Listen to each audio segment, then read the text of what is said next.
Hello, wrestling fans! I watched NXT Stand and Deliver 2022 earlier, and what a great show they had. We kicked off on the kickoff or the pre-show was a tag team action as representing Toxic Attraction, Gigi Dolan and JC Jane, as they defended the women's tag team championship against the recently reunited team of Dakota Kai and Raquel Gonzalez. Um, Raquel hit a Yakuza on JC, knocking her off the apron, and she and Dakota had the early advantage. Uh, Dakota hits a German suplex off the top rope on JC, and I believe it was JC and Dakota hit a double pump kick on each other. Eventually, the heels took over as they hit Toxic Shock on Dakota, which she kicked out of. Eventually, Wendy Chu comes to ringside and she throws a drink at Dolan and hits her with a pillow. And the end came when Raquel Gonzalez pinned JC Jane with that powerbomb. I forgot what she calls it. And as a result, Raquel Gonzalez and Dakota Kai defeat Gigi Dolan and JC Jane of, or was it JC Jace, to become the new women's tag team champions. Then on to the main show as we kicked off with a 5-way ladder match as we saw Carmelo Hayes, accompanied to the ring by Trick Williams, defend against Grayson Waller, accompanied to the ring by Sanga. Santos Escobar, accompanied to the ring by Electra Lopez and the other two members of Legado del Fantasma.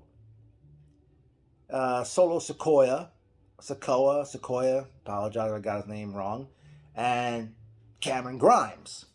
Of course, every time there's multi-individuals in a ladder match, there's bound to be spots galore and stuff. Santos hit a nice drop kick on Hayes in the early going. There were dives galore in this match, a lot of ladder use, of course. Santos gave Solo a sunset flip powerbomb off the ladder onto a ladder that was laying in the corner. At one point, I think all 5 competitors either were down on the floor, and Trick Williams comes in the ring. He tries to climb a ladder, and I think Sanga pushed him off it, and Sanga destroyed the ladder. Eventually, Legado del Fantasma gets involved. Electra Lopez, I think she did dive onto somebody on the floor, or a bunch of guys.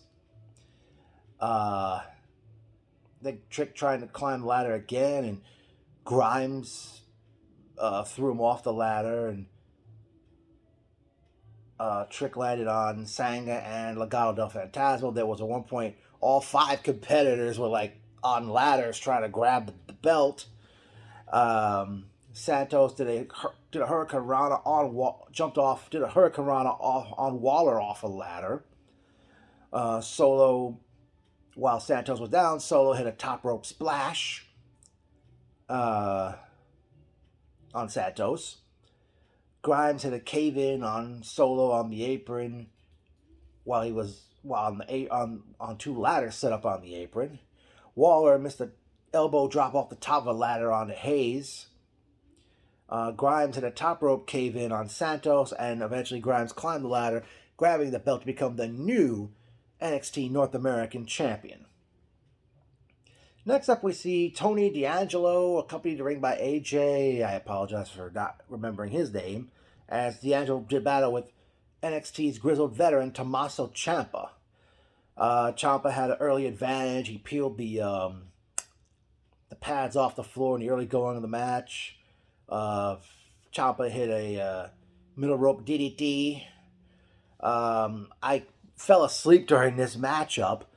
D'Angelo eventually won with a boot to the head and pinned him to win the match. And there was a thank you Ciampa chant that rang out from the crowd. And Triple H came out and hugged Ciampa. So it looks like Tommaso Ciampa is finally going to the main roster. But who to say how far he's going to get on Raw or SmackDown. Big surprise of Triple H there. Next up, we saw a 3-way match for the men's tag team championship as we saw Imperium, Barthel, and can't remember his partner's name right now. And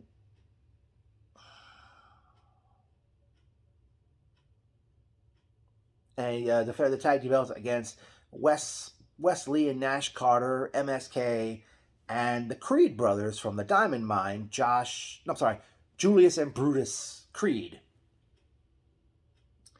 MSK was all over these guys in the early going.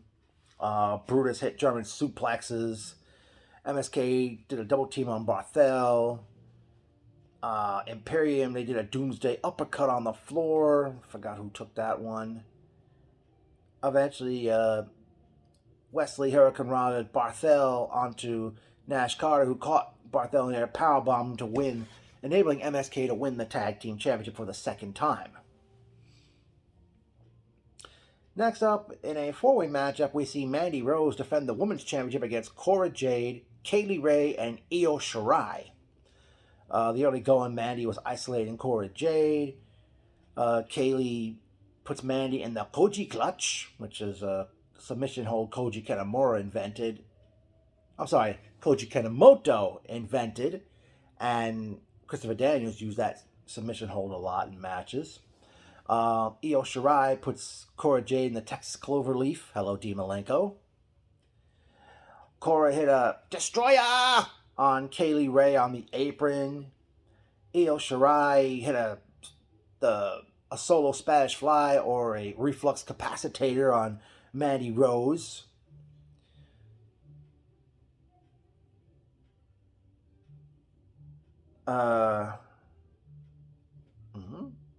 Cora hit a senton off the top rope. Cora hit slice bread number 2 and a DDT on Mandy. Io hits a moonsault on Cora, but Mandy hits I don't know if it was a Shining Wizard or a knee strike, and scored the pinfall to retain the Women's Championship. Io Shirai, I think, should have been on NXT maybe a year ago. No, I mean NXT, on the main roster about a year ago. I mean, I think Io's done it all practically. She's been Women's Champion, she's been Women's Tag Team Champion. I think she won the Dusty Rhodes Tag Team Tournament. I forgot if it was with Kaylee Ray or someone else. But it's time, move her up already. Then in the singles matchup, we see the ring general Gunther take on L.A. Knight. And quite a match these guys had. Gunther hits a powerbomb on the apron. Knight did the mud hole spot where he kept kicking Gunther in the corner and the fans kept yelling, yeah. So I guess we call that the yeah stomps or the yeah kicks. Gunther was going to come off the top rope, but Knight jumped up the ropes a la Kurt Angle and superplexed Gunther. One point, Gunther went for a chop, and surprisingly, Knight blocked it. Knight scoops Gunther up for the burning hammer, but Gunther kicked out of that. Gunther did a top rope splash on the Knight's back, and then powerbombed him to pick up the victory. I don't know if LA Knight's going to eventually come up to the main roster soon or not. I mean, we didn't win that feud with Grayson Waller. And now he just lost to Gunther. And then it was main event time. We saw Dolph Ziggler, accompanied to the ring by his fellow Dirty Dog, Robert Roode, defend the NXT Championship against Braun Breaker. Before the match, Ziggler slaps Breaker in the face before the bell even rung. Breaker hits his father's mid-air power slam early in the match. The referee caught Robert Roode putting his hands on Breaker and ejected him from ringside. In the meantime, Ziggler removed the turnbuckle pad off the middle rope. Breaker hits a top rope Hurricane Rana. He hits a spear, but Dolph kicked out of that. Ziggler hits a knee strike. Breaker kicked out of that. Breaker hit a second spear, and then did a military press into a power slam that Goldberg was known for. And just as the referee's about to count 3, Robert Roode had returned to ringside, pulled Ziggler out of the ring, and they start trying to leave. But then Breaker hit a dive on both Roode and Ziggler. Eventually, Ziggler hits a famouser followed by a zigzag. Breaker kicks out of that. Ziggler hits a top rope elbow. Breaker kicked out of that. Breaker hits a third spear. Goes for the military press into power slam again, but Ziggler escaped. Pushed Breaker into that exposed metal on the second rope. Hits a super kick. And to my surprise and shock, Ziggler beats Braun Breaker to retain the NXT Championship. And when the referee counted 3, I yelled, "Motherfucker." Great show. Obviously, it's NXT, even though their television program hasn't been so great since the 2.0 era started. But if Triple H, I don't know if he's back at the helm of NXT or what the deal is. I mean, hopefully things look bright, but I still say, as good as NXT, I know NXT's not what it used to be, but it's still pretty good. Still better than sitting at home watching Raw on Monday nights. And I mean, it is NXT. Honestly, it's gimmick world. You got Andre Chase. He's this college professor. You got, I forgot who else we could say makes it gimmick world. Oh, Tony D'Angelo. Could have. I guess he's like a full blood Italian FBI reject. I think now that Carmelo Hayes is no longer North American champion, I don't think Trick Williams has even wrestled yet. Maybe those two will be a team from this point on.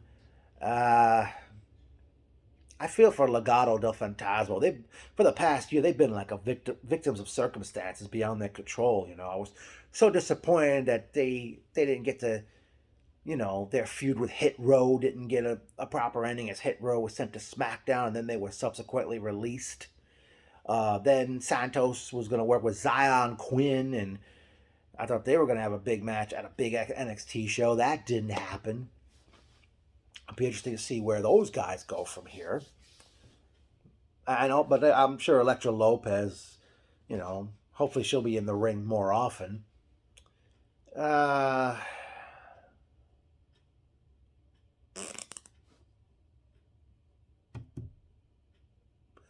Wonder where Toxic Attraction goes from here. I'm guessing in June will be their next big show, which will probably be the In Your House event. Because usually in June they do NXT Takeover, but it's not called Takeover anymore. They're just going to stick with titles like In Your House, and I don't know if they're going to call their August show if they do one right before around SummerSlam time. But, NXT doesn't disappoint. I mean, I'm sure it's got their kinks to work on, as does everything in every wrestling promotion over the years. But I enjoyed this. Stand and Deliver. I didn't watch last year's Stand and Deliver, which was a 2-night event. But it was kind of odd they did the show 1 o'clock in the afternoon. I mean, maybe next time they'll think twice, and instead of doing it WrestleMania weekend, maybe do it a week before WrestleMania. And also, what was significant about this show was the first time they had a big show on the road since the pandemic started back in early 2020. So, very good show on NXT's part.